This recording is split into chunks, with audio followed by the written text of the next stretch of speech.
What's happening, Toysnappers? I was kind of afraid of putting that fella down on my desk because he's so feckin' heavy.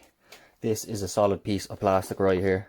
Mcfarlane Toys is really doing a number on the old action figure collecting world at the moment. I mean, look at the size of this guy. This is the Batman Earth -1.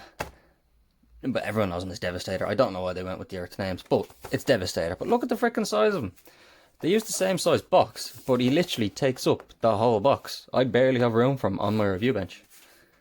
And he's going for the same price as all the other figures. I don't understand it. It's literally like 2 figures worth of plastic in that box. I'm not complaining. He looks awesome, but it just doesn't make sense.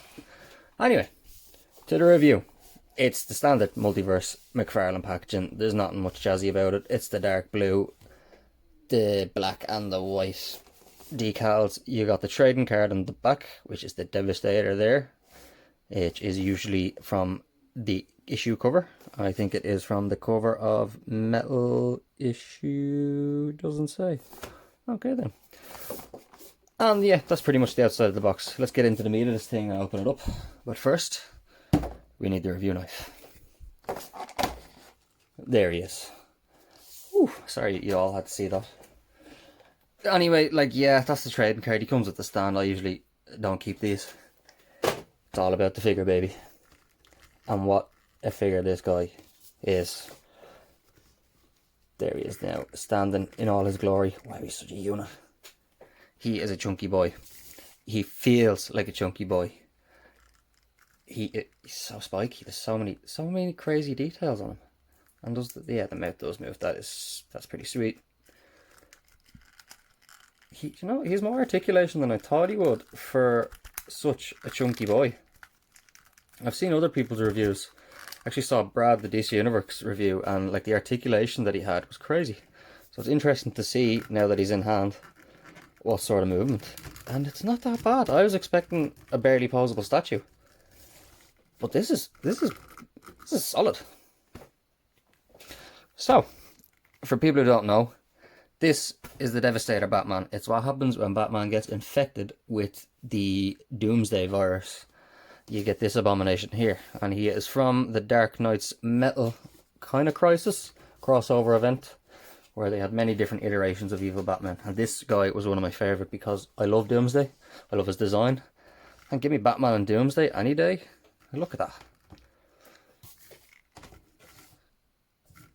The details on this guy are pretty sweet. His eyes are painted in a way that they look like they're glowing. The emblem on his chest is painted on. It's painted on very crisp and clean. As you can see, he's literally just covered in bone protrusions, much like Darkseid is. I mean, he's even got like fist knuckle dusters. Like, they are spiky. I like the quality of the figure. It feels good and solid in hand. But yeah, his articulation, he's got some good movement on the head. He can like look around. Obviously the muscles, the spikes stop a lot of the range of motion. But he's a bit. I like this bit is the kicker. I love when they have moving jaws. That just makes the figure. It's cool. He's got shoulder mobility it's not bad. I mean, his arms go as is, up about that far. Not bad. But then they also come around and go up. So you can get a pretty good range of motion. He's only got single jointed elbows. They don't do a full 90 degrees, but I mean, I wasn't expecting. Oh, and he's also got swivel in the elbow. That's not bad. And he's got swivel in the wrist as well. So there's a lot of possibility there when it comes to the arms and fists and stuff. I think his fist moves forward. It does, it's just a bit stiff. His waist, he's got articulation kind of at the top of his rib cage. He's got articulation at the hips, really good articulation. I was worried when I first saw the pictures that there wouldn't be any articulation here. But what they've done is these shorts are like a separate piece of rubber, which hides the articulation and ball joints underneath really well. So he has pretty good range of motion in the legs. You can get it out pretty far. He's got single jointed knees, which aren't too bad, almost 90 degrees. He's got good rotation in the ankles. He also has swivel just at the shin, which is not bad. But yeah, he's got good rotation at the ankles. The feet go forward backwards, as feet normally do. And this, now this is a kicker. KD, you'll love this. KD loves toticulation. I mean, who doesn't love toticulation? But KD just, look at that, look at that. If you could see the smile of happiness on her face now. So yeah, it's a really articulated figure for its size. I'm absolutely delighted. He's such a tank. Oh my days. Absolute monster. And for the price that they're doing, it's just such good value.